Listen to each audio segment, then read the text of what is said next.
Nito lamang March 25 of 2026 ay formal na ngang umandar ang impeachment hearing laban kay Vice President Sara Duterte. Pero walang dumalo ni isa sa kanyang kampo. Bakit nila ito ginawa? At ano nga ba ang tinatawag sa batas na fishing expedition? Ano naman ang mga trending na pasabog ng Kongreso na lalong mas nagpainit sa isyung ito? Pag-usapan natin. Let's do a quick recap para sa mga hindi nakasubaybay sa kwentong ito. Sa ilalim ng ating konstitusyon, kapag nag-aalis tayo ng mga taong impeachable officers o itong mga taong nasa mga pinakamatataas na pwesto ng gobyerno, dumadaan ito sa proseso ng impeachment. Nahahati ito sa dalawang bahagi. Ang House of Representatives ang nag-iimbestiga kung may probable cause ba o sapat na basehan para ituloy ang kaso. Kung meron, ipapasa nila ito sa Senado. Ang Senado naman ang magsisilbing impeachment court na magsasagawa ng trial para either ma-convict o ma-acquit ang akusado. If you're new to my channel, I'm Attorney Jane, and I talk about life, law, and more. Now, let's talk about what happened on March 25 of 2026. Ang House Committee on Justice na pinamumunuan ni Representative Luistro ay nag-set ng hearing proper. Ito ang araw para himayin ang mga ebidensya at pakinggan ang mga testigo mula sa dalawang natitirang impeachment complaints laban sa Vice Presidente. Pero the night before that highly anticipated hearing schedule, nagpadala ng sulat ang legal spokesperson ng Vice Presidente na si Attorney Michael Poa. Ang mensahe, hindi umano a-attend ang defense team. In other words, boycott.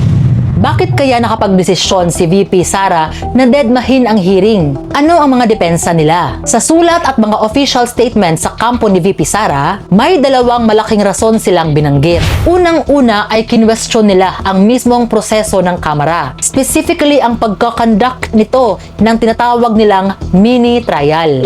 Kung babalikan natin, in previous statements, ginamit ni Representative Luistro ang term ng mini trial para ilarawan ang gagawin sa Committee on Justice. Para naman sa legal team ni VP Sara, ito ay isang malaking constitutional violation. Bakit? Dahil very explicit umano sa batas natin na ang Senado at Senado lamang ang may exclusive jurisdiction para mag-conduct ng impeachment trial. Kaya naman, ito ang argument ng defense team. Bakit daw sila a-attend ng isang mini trial sa Kamara kung labag naman daw ito sa saligang batas? Ayon sa kanila, the House of Representatives is overstepping its boundaries. Haharap naman daw si VP Sara at sasagutin niya lahat ng mga paratang. Pero doon lang sa proper forum, meaning ang Senado. Siyempre, may sagot dyan ang mga mambabatas ng House of Representatives. Ayon kay Representative Terry Ridon, ang term daw na mini trial ay isang legal word salad lamang. At di umano ay pinalaki lang daw ito ng defense team. Sa madaling salita, layman's term lamang daw iyon para mas madaling maintindihan ng publiko na nag-check pa lamang daw sila ng mga ebidensya. At hindi raw ibig sabihin na inaagaw na nila ang trabaho ng Senado. Ano naman ang naging pangalawang rason ng pagboboykot ng defense team ni VP Sara sa impeachment hearing? Ito ang isa sa mga naging trending ngayon. Ang paratang na ang House hearings ay isa lamang fishing expedition. Naglabas ng statement si VP Sara kung saan ay sinabi niya na ang ginagawa ng Kamara ay isa lamang media-driven spectacle at di umano'y fishing expedition lamang ito para siraan siya.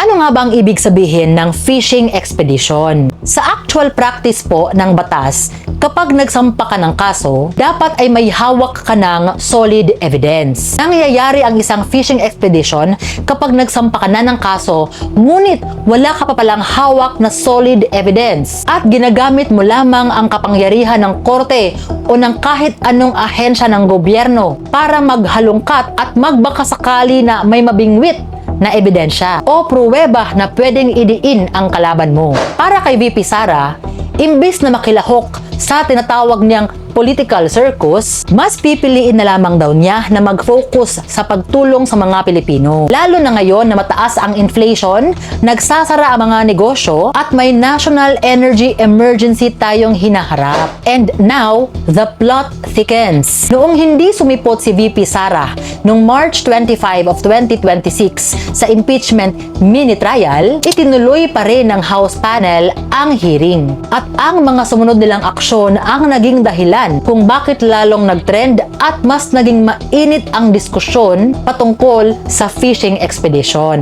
Bakit? Ano nga ba ang ginawa ng House panel? Nag-approve sila ng mga motions para mag-issue ng napakalawak na mga subpoena. Specifically, inutusan nila ang Bureau of Internal Revenue o ang BIR, pati na rin ang Securities and Exchange Commission o ang SEC, na ilabas ang mga dokumento ni VP Sara at ng kanyang asawa at ng mga kumpanyang konektado sa kanila. Now, this is the catch. Ang hinihingi nilang income tax returns at business filings ay dating all the way back to 2007. Yes, 2007. Panahon pa na Vice Mayor pa lang si VP Sara sa Davao City. Dito na nga nahati ang mga opinyon ng publiko at ng mga legal experts. Now, let's look at this objectively. Ano ang sinasabi ng iba't ibang panig tungkol sa hakbang na ito ng Kongreso at sa pag-boycott ni VP Sara sa impeachment mini trial?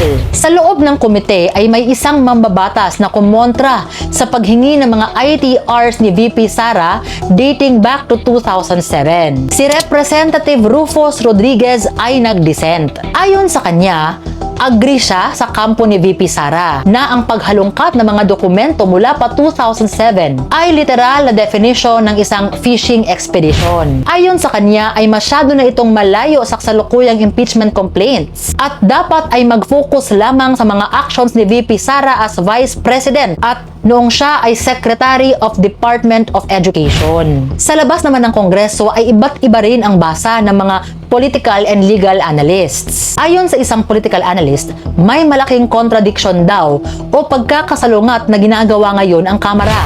Kung bumoto na raw ang Committee on Justice na sufficient in substance ang mga impeachment complaints noong early March of 2026, ibig sabihin daw nito ay naniniwala silang mabibigat at sapat na ang ebidensya. Kaya bakit kailangan pa nilang magsabpina ng decades-old na mga tax records? This allegedly exposes a potential lack of solid evidence sa mga mismong nakahain na reklamo. At di umano'y posibleng ginagawa lang ito for a public relations stunt. Sa kabilang banda naman ay may iba ring interpretasyon si former Senator Antonio Trillanes IV. Para sa kanya, ang hindi pag-attend ni VP Sara sa impeachment hearing ay isa rawng kahinaan. Ang implication daw ng boycott ni VP Sara ay wala daw siyang maibigay na solid na sagot o evidence para pabulaanan ang mga mabibigat na akusasyon laban sa kanya. Pero kung titignan natin from a purely legal strategic standpoint, ang no-show na ito ay hindi isang aksidente. Ito ay isang calculated strategic move ng legal team ni VP Sara. Bakit mo nga naman nilalatag ang lahat ng baraha mo at ebidensya sa isang House committee na halos sigurado ka namang boboto pabor sa impeachment mo? By not attending the impeachment hearing sa committee level, they are saving their heavy and solid legal arguments para sa Senado, kung saan mangyayari ang totoong laban for conviction or acquittal. But then, the strategic move of not attending comes with a very real risk. Ano ang legal consequence kapag dinededma mo ang isang investigasyon? Binalaan ni Representative Luistro ang kampo ni VP Sara that the committee is duty-bound to proceed with the impeachment hearing kahit hindi sila umattend. Iniwan nilang bakante ang silya ni VP Sara to make a point para ipakita that due process was given but then it was waived. Ang due process ay ang karapatan mong mapakinggan bago ka husgahan. Binigyan si VP Sara ng pagkakataon na sumagot at mag-cross-examine ng mga testigo. Pero dahil pinili niyang hindi humarap, legally speaking, the evidence presented by the complainants will go on record as unchallenged. Walang kumontra, walang nag-object. Dahil dito, mas napapadali umano ang trabaho ng komite na makahanap ng probable cause. At kapag nakakita sila ng probable cause, irerekomenda nila ang articles of impeachment sa buong House of Representatives for a plenary vote. Kapag nakuha nila ang 1/3 vote ng buong Kamara, aakyat na ang kaso sa Senado for the actual impeachment trial. So where do we stand right now? As we speak, the standoff is very much alive. The House Committee on Justice is aggressively pursuing to subpoena the financial records of VP Sara and lining up the witnesses. They are operating on the premise na tuloy ang impeachment hearings kahit wala ang respondent. Ang kampo naman ni VP Sara ay nanindigan sa kanilang pag-boycott. Para sa kanila, ang mga sweeping na subpoena for decade-old documents ay absolute proof that they were right all along, na ang ginagawang impeachment hearing ay isang malaking fishing expedition lamang. Naghihintay na lamang silang umakyat ang kaso sa Senado at doon daw nila haharapin ang musika. It is a high-stakes game of legal chess. Parehong may malalaking risk ang ginagawa ng dalawang panig. Kaya naman gusto kong marinig ang opinyon ninyo. Sa tingin nyo ba ay valid ang excuse ng kampo ni VP Sara na wag na lamang umattend sa impeachment hearing sa Committee on Justice dahil sa Senado naman talaga ang actual trial? O sa tingin nyo ba na tama ang Kamara na maghalungkat ng mga financial records dating all the way back to 2007 para makita ang buong katotohanan? Let me know your thoughts. So I guess that's it for now. Till next time!